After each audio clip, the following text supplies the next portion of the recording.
더운 여름철입니다. 일주일 동안도 여러분 잘 보내셨습니까? 아직 여름이 다 가지 않았듯이 오늘의 제목은 우리는 아직도 경기 중입니다. 경기가 끝나지 않았다라는 말씀입니다. 자, 누구인지 아시죠? 자, 2024년도에도 파리 올림픽에 나가서 비록 메달 확보에는 성공하지 못했지만 일명 미소천사라 불리는 우상혁 선수입니다. 높이뛰기도 육상 경기 종목 중에 하나이지요. 육상을 하면 어떤 경기를 하든지 응원하는 사람들이 있기 마련입니다.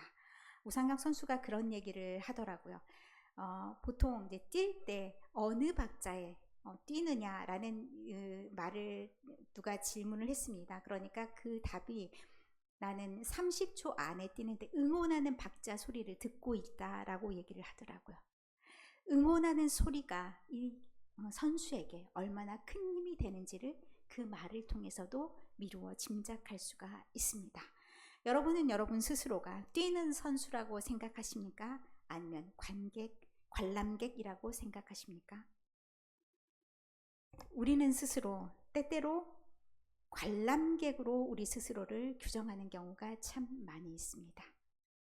그래서 남을 구경하고 남이 잘하나 보는 거고 그렇게 판단하는 자리에 우리가 있을 때도 있습니다.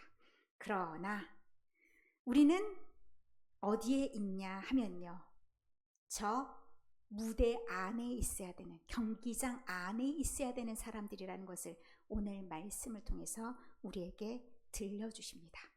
오늘 1절의 말씀에 보면 우리에게 구름같이 둘러싼 허다한 증인들이 있다라고 얘기하시는데, 그 말씀 전에 이러므로 라는 말씀이 있습니다. 이러므로 라는 것은 11장 말씀과 12장의 말씀이 연결되어 있다라는 말씀입니다. 그러면 여기 나오는 많은 증인들이 누구냐?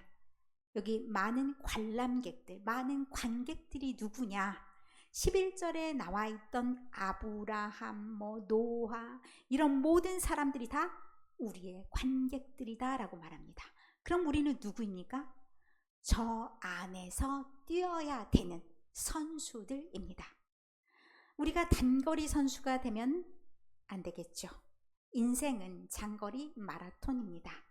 그런데 마라톤의 중간에 아유 나는 못하겠네 멈추면 어떻게 됩니까? 멈추면, 그쵸, 뭐라고 제가 말을 못하겠는데 어쨌든 멈추면 안 됩니다. 언제까지 가야 되냐?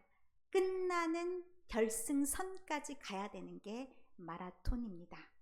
그래서 사실 마라톤은 늦게 들어오는 자들도 등수와 상관없이 다 박수를 받습니다. 우리가 경주하는 것도 사실 이와 같다라고 생각할 수 있습니다. 처음 출발만 중요합니까? 아닙니다. 전략을 굉장히 잘 짜야 됩니다. 내가 어디로 가고 있는지, 다행스럽게 요즘에 마라톤에는 누가 다 있습니까? 중간중간에 사람들이 쫙 늘어서 있어서 당신이 지금 가고 있는 길이 맞다, 이것을 알려줍니다. 신앙에 있어서도 그와 같은 역할을 하는 분들이 계시다는 겁니다. 그분이 바로 누구나라고 얘기하면 11장에 등장했던 그 모든 신앙의 선배들, 그 신앙의 선배들이 바로 우리를 지켜주는 관객이기도 하고 우리에게 이정표로서 역할하는 그들이기도 하라는 것을 1절의 말씀에서 보여줍니다. 그런데 선수로서 우리가 뛰어야 될 때 중요하게 생각해야 되는 부분들이 있습니다. 두 가지 것을 말하고 있는데, 무거운 것과 얽매이기 쉬운 죄를 벗어버려라 라고 얘기합니다. 여러분이 생각하는 무거운 것은, 또는 얽매이기 쉬운 죄는 무엇입니까? 선수로서 뛰기 적당하지 않는 모든 것, 내가 경기장에 있는데 경기하는 자로서 부적합한 모든 것을 다 벗어 던지라 라고 얘기합니다. 그것이 무엇일까요? 원래 의미는요, 이 무거운 것 하면 체중을 말한다고 합니다. 동의하십니까? 단거리 선수는 특별히 몸이 날렵해야 되죠. 마라톤도 마찬가지더라고요. 최근에 마라톤 동호회가 굉장히 선풍적인 인기를 끌었습니다. 아마 코로나 이후에 그 이후에 등장한 그런 열풍일 수도 있고, 어쨌든 제가 알고 있는 분들도 이 마라톤 동호회에 많이 가입해 있습니다. 그런데 생각보다 좀 뛰어나면 옆에서 이번에는 어디 나가는데 출전해봐, 선수로 좀 뛰어봐, 이렇게 말한다고 합니다. 그러면 그때부터 비디오 열심히 판독하면서 뭐 하냐면, 동작, 자, 뛸 때는 어떻게, 준비 자세는 어떻게, 자, 호흡은 어떻게, 이렇게 다 준비를 해서 달리기에 나갑니다. 그런데 그보다 더 중요하게 생각하는 게 체중이더라고요. 제가 아는 분이 키도 크고 다리도 길고 늘씬해요. 그런데 체중이 문제라면서 몸무게를 빼야 된다고, 우리가 보기엔 너무 삐죽빼죽하던데 더 빼야 된다고, 선수 뭐 한 달인가 남았는데 거기 어디 출전하신다면서 그렇게 준비를 하시더라고요. 이렇게 선수된 사람들은 그 스케줄에 다 맞춰서 어떻게 해야 되냐, 자기의 모든 것을 준비하며 나아가야 된다는 얘기입니다. 그럼 우리에게 방해가 되는, 우리가 신앙에 경주할 때 방해가 되는 모든 요소들을 우리는 다 제해해야 된다는 얘기입니다. 때때로 우리가 예습관으로 끌어당기는 것들도 있습니다. 그리고 이쯤 하면 됐다라고 생각하는 마음도 있습니다. 그리고 나는 이제 현역이 아니다, 나는 이제 물러날 때다라는 안심하는 마음과 포기하는 마음도, 그런 마음들도 다 있습니다. 그런데 아직 일러라고 말씀하시는 것이 1절에 주는 말씀입니다. 그렇다고 여러분에게 지금 달리기를 막 죽어라 뛰어라라는 그런 말씀이 아닙니다. 때때로 좀 쉬엄쉬엄 갈 수도 있고, 페이스는 각자 조절할 수 있지만 우리가 목적지에 아직 다다르지 않았다라는 것을 잊지 말아야 된다라는 말씀입니다. 그래서 우리가 버릴 것들을 다 버리고 경주를 쭉 진행하고 있어야 된다는 거죠. 나는 한 발을 걷더라도, 반걸음을 걷더라도 쉬지 않고 쉬엄쉬엄이라도 끊임없이 걸어 나가야 된다는 말씀입니다. 이때 우리가 걸어 나갈 때 방향 없이 가면 어떻게 됩니까? 목적지가 달라질 수 있습니다. 그래서 처음에 출발할 때 우리가 무엇을 잘 생각해야 되냐면, 시작할 때 마음을 단단히 하고 끝까지 완주하리라 라는 마음을 가지고 있어야 됩니다.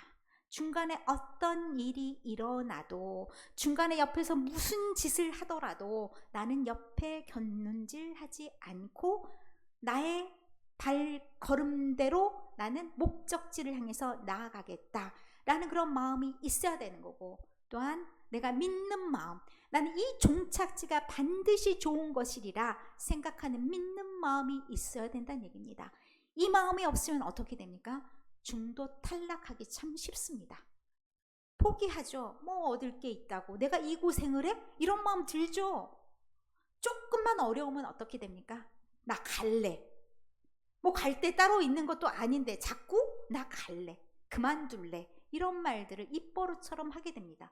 내가 이쯤 했으면 됐지, 이만큼 했으면 뭐가 달라져도 달라져야 되는 거 아닌가? 이런 마음들이 나도 모르게 저절로 드는 겁니다. 그게 뭐 누구라고 안 들겠습니까? 다 마찬가지 그런 마음이 듭니다. 그런데 우리가 우리 앞에 놓여 있는 그 마지막을 정확하게 생각하고 있다면 우리가 마음이 흔들리지 않아도 됩니다. 그래서 히브리서 11장 16절에 보면 하나님께서 우리에게 한 성을 미리 예비하셨다라고 말씀하십니다. 우리가 뭘 잘해서가 아니라 하나님을 믿는 그 믿음이 있다는 것 자체만으로 하나님은 우리를 위한 성을 준비해 두셔서 우리를 거기에서 살게 하신다라고 말씀하십니다. 그것이 우리에게 얼마나 큰 기쁨입니까? 그런데 의리의리 피까번쩍 그런 집을 여러분에게 만약 주신다라고 하면 여러분 어떻게 하시겠습니까? 포기하시겠습니까? 저기 막 보여. 정말 좀 머네. 생각보다 머네. 그런데 보이긴 보이는데 이러면서 어떻게 해요? 땀 삘삘 흘리면서 중간에 약간 그럴 때도 있죠. 그러다가 다시 힘을 내보자. 가야지. 여기까지 왔는데 포기할 순 없지 하고 다시 가는 거 아니겠습니까? 그래서 또 가는 거죠. 목적지가 분명히 보이기 때문에 갑니다. 그러면서 한 발 한 발 가다 보니 어느덧 거기까지 이르렀다라고 말할 수 있습니다. 이르렀다 말할 수 있는 사람들은 어떻게 됐습니까? 믿음의 선배가 됐습니다. 저기로 가셨죠. 그럼 우리는 거기 가기까지는 어떻게 해야 된다는 얘기입니까? 우리는 갈 길을 계속해서 가야 된다는 겁니다. 가보지 않았으면 말을 마. 안 가봤습니다. 우리는 가보지 않았기 때문에 그 길을 향해서 뚜벅뚜벅 다리가 아프면 때때로 다리를 질질 끌면서라도 가야 됩니다. 가능하면 우리가 조금은 더 좋은 길을 내주면 좋겠죠. 그 다음 따라오는 사람들을 위해서라도 그렇게 가야 된다는 말씀을 오늘도 우리에게 들려주시는 겁니다. 우리가 경기장에 서 있으면서 그러면서 우리가 소망을 또 굳건하게 할 수 있는 이유가 하나 더 있습니다. 잠깐 후면 오실 이가 오신다라고 말씀하십니다. 이 말씀이 여러분에게 뚱딴지 같다, 왜 갑자기 저런 말이 등장할까 라고 생각하실 수 있는데 히브리서가 쓰여졌던 배경을 이해하면 이 말씀이 굉장히 와닿습니다. 이 사람들에게 이 상황이 굉장히 아픈 상황입니다. 로마에 네로라는 황제가 있었습니다. 엄청난 화재 사건이 생깁니다. 그러니까 사실은 자기가 잘못해놓고 그것을 누구 탓으로 돌려야 되잖아요. 내부에 적이 있을 때 내부에 문제가 생기면 어떻게 해요? 적을 하나 딱 만들면 됩니다. 공공의 적으로 누가 타겟이 됐냐? 기독교인들이 타겟이 되었습니다. 그럼 박해로 인해서 고달픈 삶이 시작이 됩니다. 그리고 또 한편으로 예수님께서 오시마 약속하셨는데 그 예수님이 생각보다 안 오셔. 그러면 누구의 놀림감이 되겠습니까? 유대인들의 놀림감이 됩니다. 야, 너네 헛믿었네. 이제 비아냥이 시작됩니다. 야, 너네 그렇게 우리랑 다르다며? 그래서 그 예수님이 더 좋다며? 그래서 너네 갔잖아. 지금 꼴 좋다. 니네 지금 어떻게 하려고? 우리랑 똑같아지자. 다시 우리랑 똑같이 합치자. 이런 유대인들의 비아냥 섞인 야유도 이들에게 따라갑니다. 이럴 때 마음을 다잡으면서 나아간다는 것이 참 쉽지가 않습니다. 그런 맥락에서 히브리서를 읽으면 아니야. 예수님이 이 땅에 오신 것은 진짜 모든 박해와 모든 어려운 상황들을 종결내시고 참 구원을 이루시기 위해서 이 땅에 오셨어. 그 예수님이 안 오시는 거 아니다. 다시 오실 거야. 조금만 더 인내하고 조금만 더 참아봐. 그래서 2절에 등장하시는 말씀이 인내하고 관련된 말씀이 등장하십니다.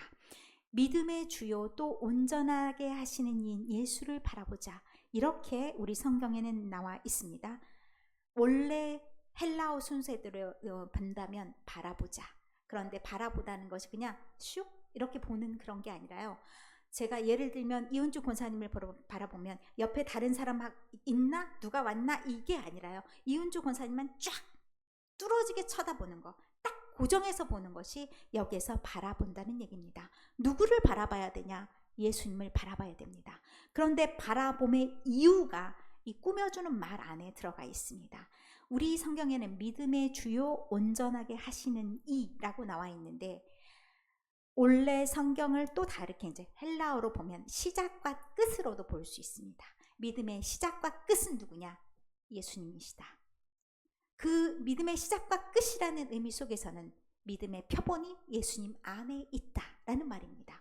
그러면 예수님을 우리가 계속해서 바라보고 있으면 예수님이 행하신 그 일들을 바라보고 있으면 그것만 따라하면 우리는 그냥 되는 겁니다.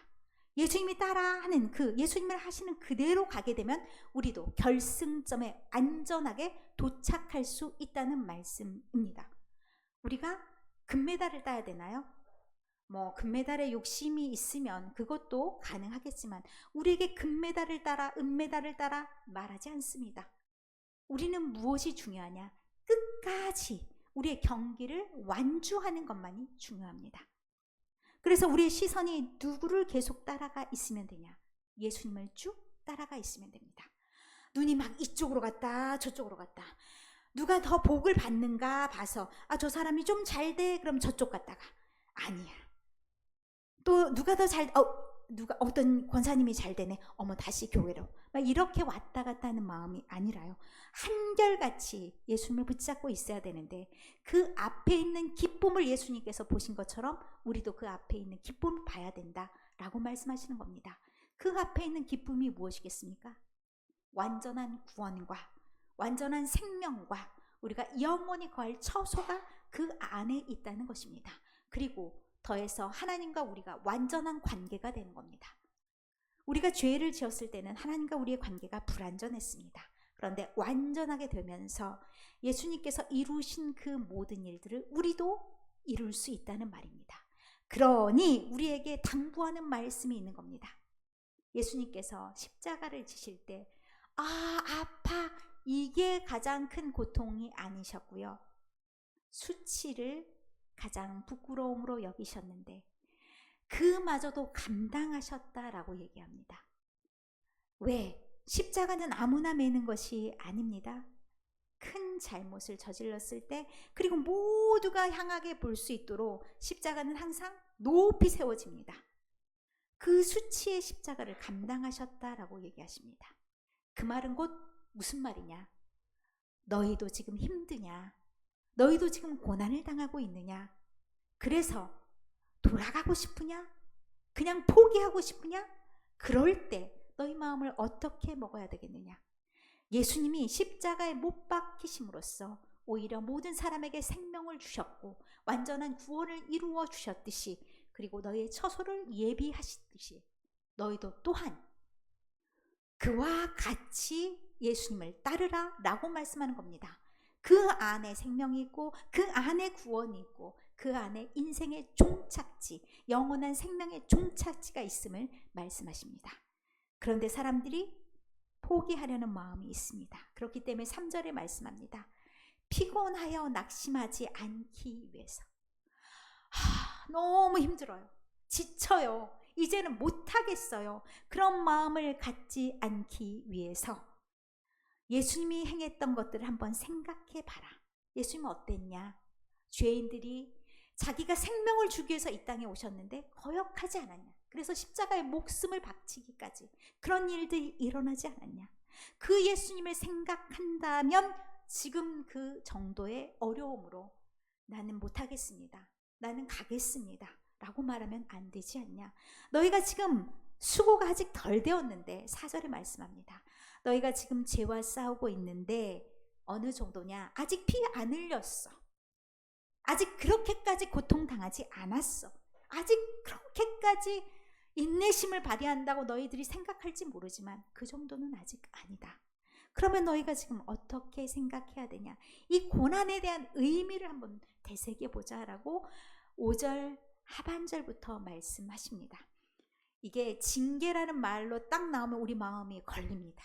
뭘 잘못했길래 우리한테 이렇게 채찍질이야? 이렇게 나오기가 쉽습니다. 그런데 원래 말씀에 좀 더 이 상황에 적합한 말씀은 훈계입니다. 우리가 뭔가 잘못됐을 때 자녀들을 훈계하죠. 왜요? 사랑해서요. 다른 사람들의 욕먹지 않기 위해서 이 정도는 이렇게 살아야 내가 내 이름으로 내 자식이다라고 어디다 말할 수 있지. 어디 그렇게도 못하고 부끄러워서 내 자식이란 이름표 떼라고 말하고 싶을 때도 종종 있잖아요. 그래서 우리는 우리의 판단으로 우리의 자녀들을 양육합니다. 저도 제 이름자 굉장히 중요하게 생각합니다. 그래서 천하의 백은주라는 것을 앞에다가 겁나 자랑스럽게 많이 붙였습니다. 자녀들에게 뭐라고 얘기할까요?